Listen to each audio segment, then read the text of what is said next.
Thank you, Indian Kitchen Congress, for having me here as part of the teaching fraternity.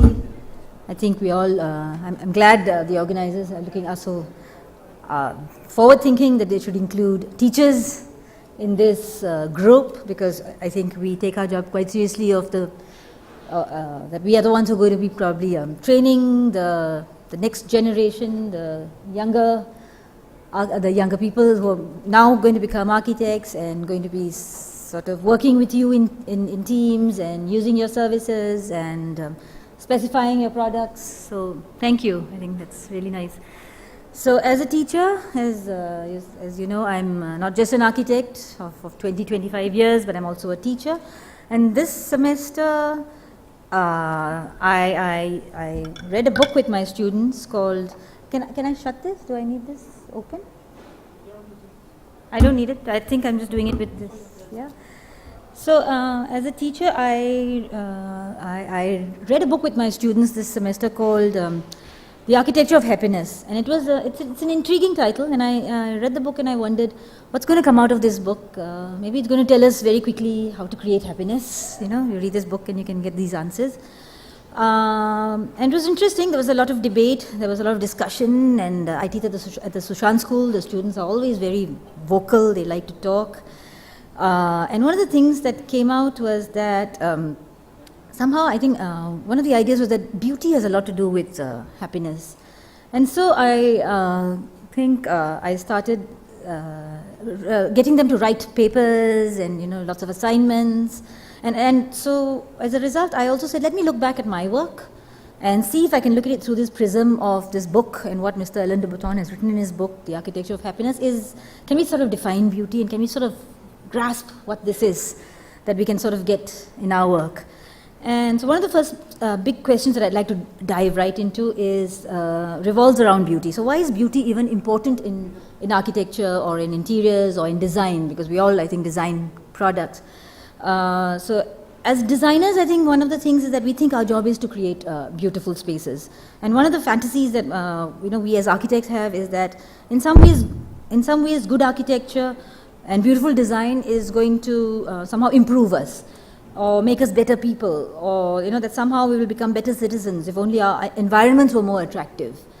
I think that's a thought we all sort of go with. So is it possible? I'd like to leave you with some questions, and I have some ideas. Is it possible that actually good design and good or rather beautiful architecture actually has a moral message? Is it possible that a beautiful interior can actually make you a better person? So while I personally believe that it's not necessarily true that good architecture will make us better people, but one of the first questions I want to pose is there actually a moral message when you sit in a beautiful interior? So and the slides I'm showing you are some of my work only, because I thought let me look back through my work. This is a space of a dining room we designed in Gurgaon. So I'd say if you looked at this image, or if you sat in this space, this idea of do good spaces make you feel somehow make you better people? I would think yes. You wouldn't, when you saw, if you were in a space like this, you wouldn't be thinking, for example, of murder or mayhem or let me go out and shoot a bunch of people. It somehow gives you that other image or message that maybe there's domesticity or warmth, because you've designed a space that looks like a fireplace, you can see with the lighting. So it sort of evokes feelings of comfort, of reassurance.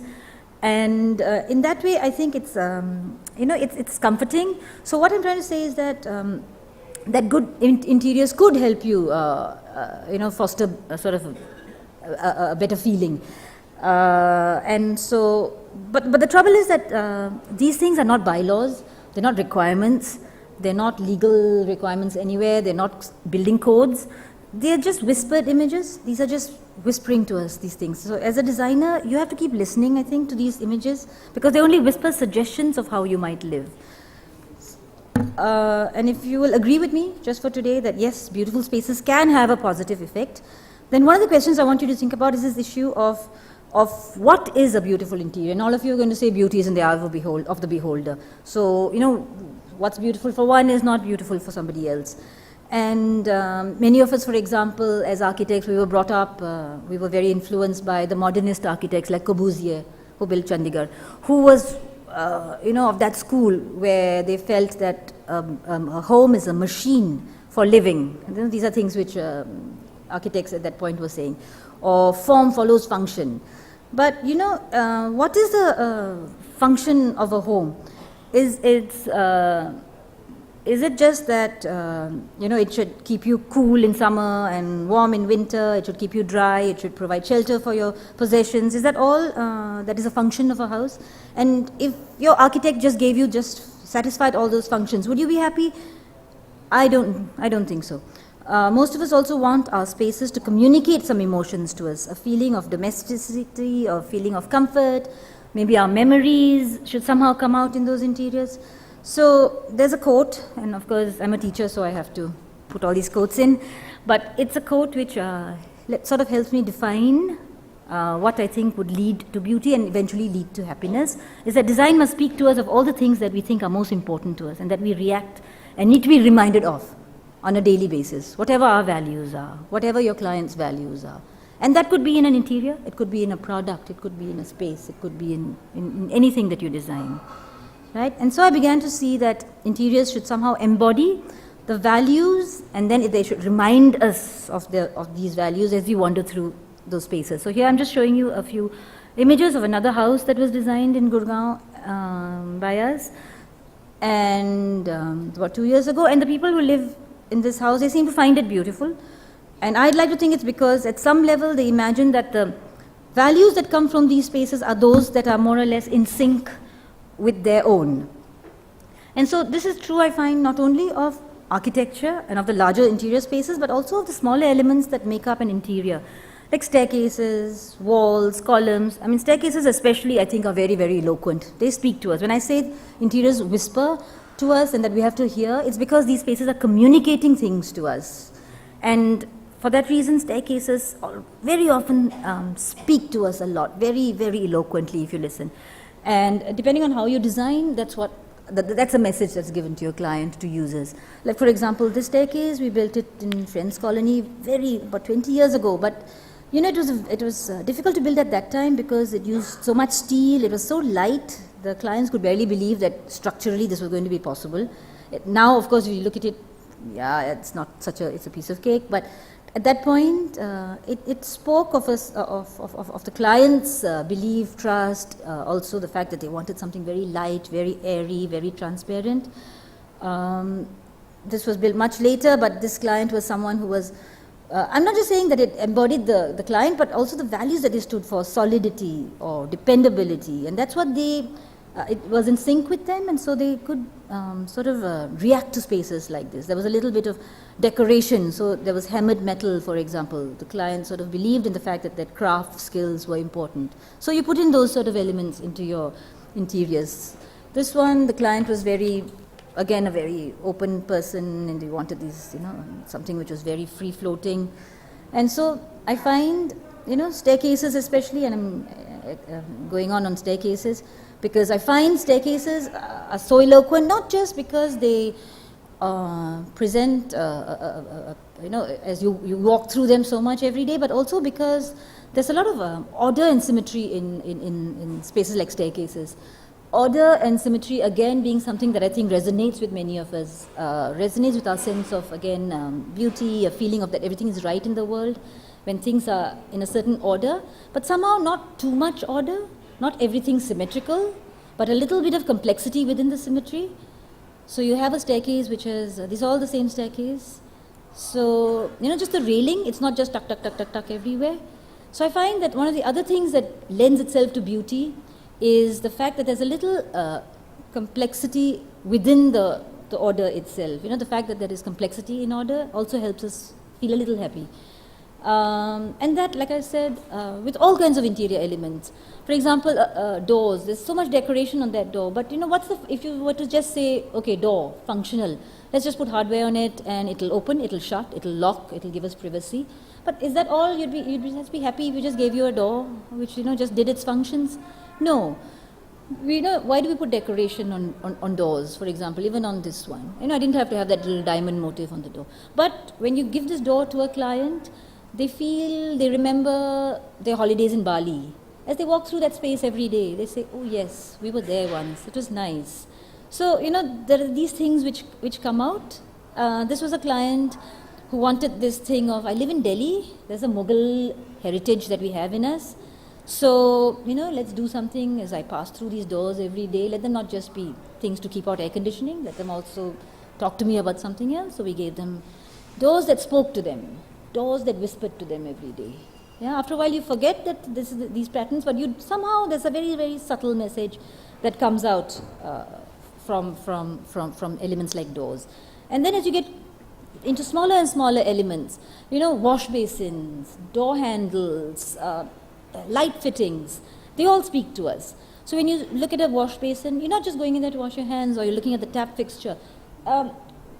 Subconsciously, that speaks to you. That basin, for example, it's ceramic. It's not glazed ceramic. It's an artisan made bowl. It's a studio thrown bowl. So it says something about the person who's put that in their house, as opposed to a bowl like this, as opposed to another bowl. So what I'm saying is that after a while, and this might sound really crazy, but I'd like to put this idea across to you, is that we start giving attributes to these things, characteristics almost. And even when I was talking about the staircase earlier, you give them like almost personalities.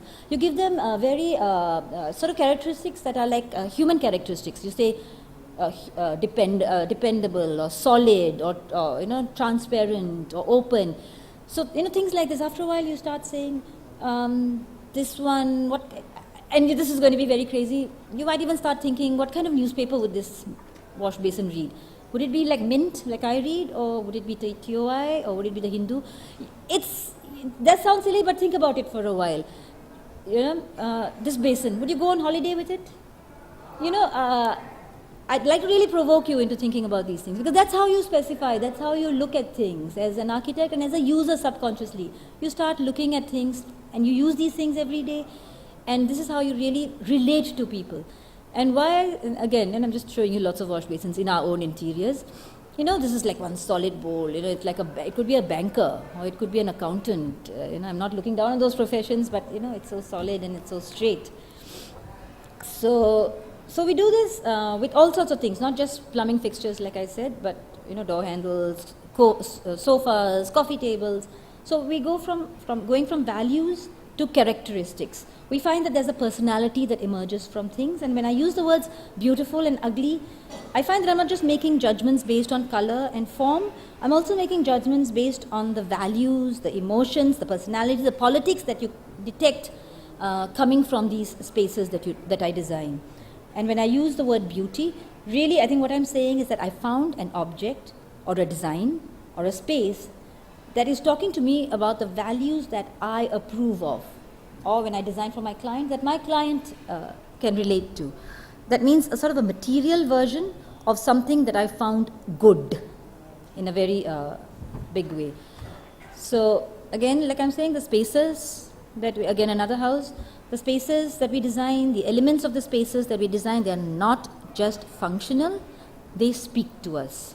And so you try to fix an image for your client, an image of what life could be, ideally like, not just fulfilling functions, not just what it is day to day, but what it should be like at its best. I think that's our job, what it could be at its best, what it could be if we were really taking ourselves seriously and listening to those messages, the fact that products and elements in a space can actually speak to you. And very quickly,